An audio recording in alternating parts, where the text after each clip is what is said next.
भोला राम का जीव।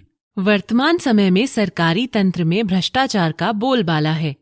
बिजली का बिल जमा करने से लेकर बड़े बड़े सरकारी ठेके लेने तक का कार्य बिना घूस या सुविधा शुल्क दिए पूर्ण नहीं होता है।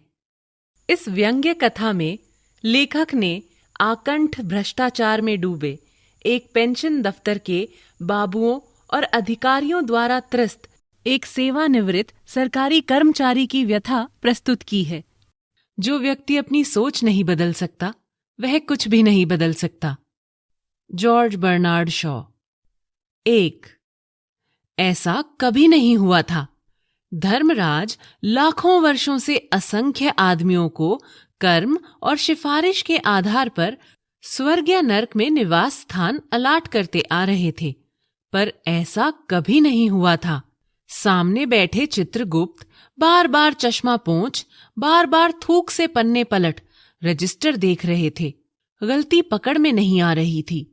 आखिर उन्होंने खींचकर रजिस्टर इतने जोर से बंद किया कि मक्खी चपेट में आ गई। उसे निकालते हुए बोले, महाराज, रिकॉर्ड सब ठीक है। भोला राम के जीव ने 5 दिन पहले देह त्यागी और यमदूत के साथ इस लोक के लिए रवाना भी हुआ था, पर यहां अभी तक नहीं पहुंचा। धर्मराज ने पूछा, और वह दूत कहाँ है? महाराज, वह भी लापता है। इसी समय द्वार खुले और एक यमदूत बहुत बदहवास सा वहां आया। उसका कुरूप चेहरा परिश्रम, परेशानी और भय के कारण और भी विकृत हो गया था। उसे देखते ही चित्रगुप्त चिल्ला उठे, अरे तू कहाँ रहा इतने दिन? भोला राम का जीव कहाँ है? यमदूत हाथ जोड़कर बोला, दया निधान, मैं कैसे बतलाऊं कि क्या हो गया।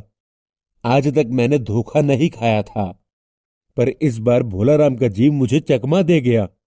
5 दिन पहले जब जीव ने भोला राम की देह त्यागी, तब मैंने उसे पकड़ा और इस लोक की यात्रा जारी की। नगर के बाहर ज्यों ही मैं उसे लेकर एक तीव्र वायु तरंग पर सवार हुआ, त्यों ही वह मेरे चंगुल से छूटकर ना जाने कहां गायब हो गया। इन 5 दिनों में मैंने सारा ब्रह्मांड छान डाला, पर उसका कहीं पता नहीं चला। धर्मराज क्रोध से बोले, मूर्ख, जीवों को लाते लाते बूढ़ा हो गया, फिर भी एक मामूली बूढ़े आदमी की जीभ ने तुझे चकमा दे दिया। दूत ने सिर झुकाकर कहा, महाराज, मेरी सावधानी में बिल्कुल कसर नहीं थी। मेरे इन अभ्यस्त हाथों से अच्छे अच्छे वकील भी नहीं छूट सके, पर इस बार तो कोई जादू ही हो गया। चित्रगुप्त ने कहा, महाराज, आजकल पृथ्वी पर इस प्रकार का व्यापार बहुत चला है। लोग दोस्तों को फल भेजते हैं और वे रास्ते में ही रेलवे वाले उड़ा लेते हैं। हौजरी के पार्सलों में मौजे रेलवे अफसर पहनते हैं। मालगाड़ी के डिब्बे रास्ते में कट जाते हैं। एक बात और हो रही है, राजनैतिक दलों के नेता विरोधी नेता को उड़ाकर कहीं बंद कर देते हैं। कहीं भोला राम के जीव को भी तो किसी विरोधी ने मरने के बाद भी खराबी करने के लिए नहीं उड़ा दिया। धर्मराज ने व्यंग्य से चित्रगुप्त की ओर देखते हुए कहा, तुम्हारी भी रिटायर होने की उम्र हो गई। भला भोला राम जैसे नगण्य दीन आदमी से किसी को क्या लेना देना। इसी समय कहीं से घूमते फिरते नारद मुनि वहां आ गए। धर्मराज को गुमसुम बैठे देख बोले, क्यों धर्मराज, कैसे चिंतित बैठे हो? क्या नरक में निवास स्थान की समस्या अभी हल नहीं हुई? धर्मराज ने कहा, वह समस्या तो कभी की हल हो गई मुनिवर। नरक में पिछले सालों में बड़े गुणी कारीगर आ गए हैं। कई इमारतों के ठेकेदार हैं जिन्होंने पूरे पैसे लेकर रद्दी इमारतें बनाई। बड़े बड़े इंजीनियर भी आ गए हैं जिन्होंने ठेकेदारों से मिलकर भारत की 5 वर्षीय योजना का पैसा खाया। ओवरसियर हैं जिन्होंने उन मजदूरों की हाजिरी भरकर पैसा हड़पा जो कभी काम पर गए ही नहीं। उन्होंने बहुत जल्दी नरक में कई इमारतें बना दी हैं। वह समस्या तो हल हो गई। भोला राम नाम के एक आदमी की 5 दिन पहले मृत्यु हुई। उसके जीव को यह दूत यहां ला रहा था कि जीव इसे रास्ते में चकमा देकर भाग गया। इसने सारा ब्रह्मांड छान डाला, पर कहीं नहीं मिला। अगर ऐसा होने लगा तो पाप पुण्य का भेद ही मिट जाएगा। नारद ने पूछा, उस पर इनकम टैक्स तो बकाया नहीं था। हो सकता है उन लोगों ने रोक लिया हो। चित्रगुप्त ने कहा। इनकम होती तो टैक्स होता, भूखमरा था। नारद बोले। मामला बड़ा दिलचस्प है। अच्छा, मुझे उसका नाम पता तो बताओ, मैं पृथ्वी पर जाता हूं। चित्रगुप्त ने रजिस्टर देखकर बताया। भोलाराम नाम था उसका। जबलपुर शहर के धमापुर मोहल्ले में नाले के किनारे एक 1.5 कमरे के टूटे फूटे मकान में वह परिवार सहित रहता था। उसकी एक स्त्री थी, 2 लड़के और एक लड़की। उम्र लगभग 65 साल। सरकारी नौकर था। 5 साल पहले रिटायर हो गया था। मकान का किराया उसने 1 साल से नहीं दिया था, इसलिए मकान मालिक उसे निकालना चाहता था। इतने में भोलाराम ने संसार ही छोड़ दिया। आज 5वां दिन है। बहुत संभव है कि मकान मालिक ने भोलाराम के मरते ही उसके परिवार को निकाल दिया होगा। इसलिए आपको परिवार की तलाश में काफी घूमना पड़ेगा। 2 माँ बेटे के सम्मिलित क्रंदन से नारद भोलाराम का मकान पहचान गए। द्वार पर जाकर उन्होंने आवाज लगाई। नारायण नारायण। लड़की ने देखकर कहा, आगे जाओ महाराज। नारद ने कहा, मुझे भिक्षा नहीं चाहिए, मुझे भोलाराम के बारे में कुछ पूछताछ करनी है। अपनी मां को जरा बाहर भेजो बेटी। भोलाराम की पत्नी बाहर आई। नारद ने कहा, माता, भोलाराम को क्या बीमारी थी? क्या बताऊं, गरीबी की बीमारी थी। 5 साल हो गए पेंशन पर बैठे, पर पेंशन अभी तक नहीं मिली। हर 10-15 दिन में एक दरख्वास्त देते थे, पर वहां से या तो जवाब ही नहीं आता था, और आता तो यही कि तुम्हारे पेंशन के मामले पर विचार हो रहा है। इन 5 सालों में मेरे सब गहने बेचकर हम लोग खा गए, फिर बर्तन बिके, अब कुछ नहीं बचा था। फाके होने लगे थे। चिंता में घुलते घुलते और भूख से मरते मरते उन्होंने दम तोड़ दिया। नारद ने कहा, क्या करोगी मां, उनकी इतनी ही उम्र थी। ऐसा तो मत कहो महाराज, उम्र तो बहुत थी। 50-60 रुपया महीना पेंशन मिलती तो कुछ और काम कहीं करके गुजारा हो जाता, पर क्या करें, 5 साल नौकरी से बैठे हो गए और अभी तक एक कौड़ी नहीं मिली। दुख की कथा सुनने की फुर्सत नारद को थी नहीं। वे अपने मुद्दे पर आए। मां, यह बताओ कि यहां किसी से उनका विशेष प्रेम था जिससे उनका जी लगा हो? पत्नी बोली, लगाव तो महाराज बाल बच्चों से ही होता है। नहीं, परिवार के बाहर भी हो सकता है। मेरा मतलब है कोई स्त्री। स्त्री ने गुर्रा कर नारद की ओर देखा। बोली, बको मत महाराज, साधु हो, कोई लुच्चे लफंगे नहीं हो। जिंदगी भर उन्होंने किसी दूसरी स्त्री को आंख उठाकर भी नहीं देखा। नारद हंसकर बोले, हाँ, तुम्हारा सोचना ठीक ही है। यही भ्रम अच्छे गृहस्थी का आधार है। अच्छा माता, मैं चला। व्यंग्य समझने की असमर्थता ने नारद को सती के क्रोध की ज्वाला से बचा लिया।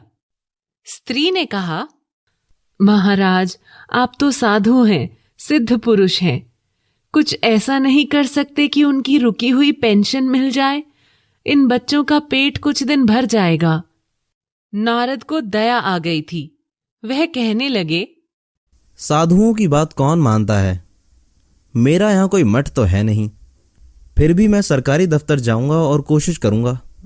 वहां से चलकर नारद सरकारी दफ्तर में पहुंचे। वहां पहले ही कमरे में बैठे बाबू से उन्होंने भोलाराम के केस के बारे में बातें की। उस बाबू ने उन्हें ध्यानपूर्वक देखा और बोला, भोलाराम ने दरख्वास्तें तो भेजी थीं, पर उन पर वजन नहीं रखा था, इसलिए कहीं उड़ गई होंगी। नारद ने कहा, भाई, ये बहुत से पेपर वेट तो रखे हैं, इन्हें क्यों नहीं रख दिया? बाबू हंसा। आप साधु हैं, आपको दुनियादारी समझ में नहीं आती। दरख्वास्तें पेपर वेट से नहीं दबती। खैर, आप उस कमरे में बैठे बाबू से मिलिए। नारद उस बाबू के पास गए। उसने तीसरे के पास भेजा, तीसरे ने चौथे के पास, चौथे ने 5वें के पास। जब नारद 25-30 बाबुओं और अफसरों के पास घूम आए, तब एक चपरासी ने कहा, महाराज, आप क्यों इस झंझट में पड़ गए? आप अगर साल भर भी यहाँ चक्कर लगाते रहें तो भी काम नहीं होगा। आप तो सीधे बड़े साहब से मिलिए, उन्हें खुश कर लिया तो अभी काम हो जाएगा। नारद बड़े साहब के कमरे में पहुंचे। बाहर चपरासी ऊँघ रहा था, इसीलिए उन्हें किसी ने छेड़ा नहीं। उन्हें एकदम बिना विजिटिंग कार्ड के आया देख साहब बड़े नाराज हुए। बोले, इसे कोई मंदिर वंदिर समझ लिया है क्या?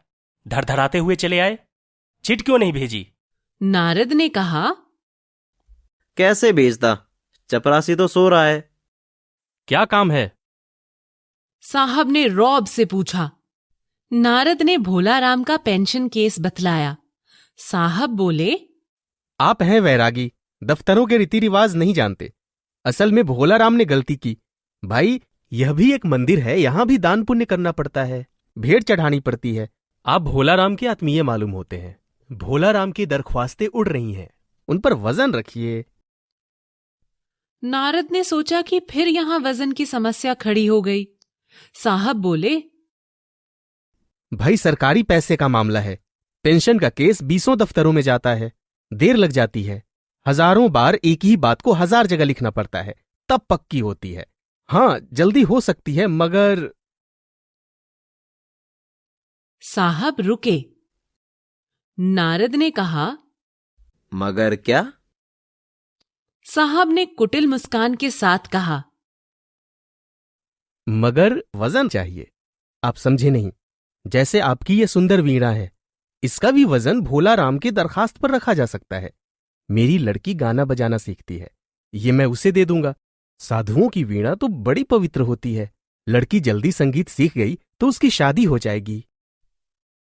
नारद अपनी वीणा छिनते देखकर जरा घबराए, पर फिर संभल कर उन्होंने वीणा मेज पर रखकर कहा, यह लीजिए, अब जरा उसी पेंशन का ऑर्डर निकाल दीजिए। साहब ने प्रसन्नता से उन्हें कुर्सी दी, वीणा को एक कोने में रखा और घंटी बजाई। चपरासी हाजिर हुआ। साहब ने हुक्म दिया, बड़े बाबू से भोलाराम के केस की फाइल लाओ। थोड़ी देर बाद चपरासी भोलाराम की 100-150 दरख्वास्तों से भरी फाइल लेकर आया। उसमें पेंशन के कागजात भी थे। साहब ने फाइल पर नाम देखा और निश्चित करने के लिए पूछा, क्या नाम बताया साधु जी आपने? नारद ने समझा कि साहब कुछ ऊंचा सुनता है, इसलिए जोर से बोले, भोलाराम। सहसा फाइल में से आवाज आई, कौन पुकार रहा है मुझे? पोस्टमैन है क्या? पेंशन का ऑर्डर आ गया? साहब डरकर कुर्सी से लुढ़क गए। नारद भी चौंके, पर दूसरे ही क्षण बात समझ गए। भोलाराम, तुम क्या भोलाराम के जीव हो? हाँ। आवाज आई। नारद ने कहा, मैं नारद हूं, मैं तुम्हें लेने आया हूं। चलो, स्वर्ग में तुम्हारा इंतजार हो रहा है। आवाज आई, मुझे नहीं जाना, मैं तो पेंशन की दरख्वास्तों में अटका हूं। यही मेरा मन लगा है, मैं अपनी दरख्वास्त से छोड़कर नहीं जा सकता।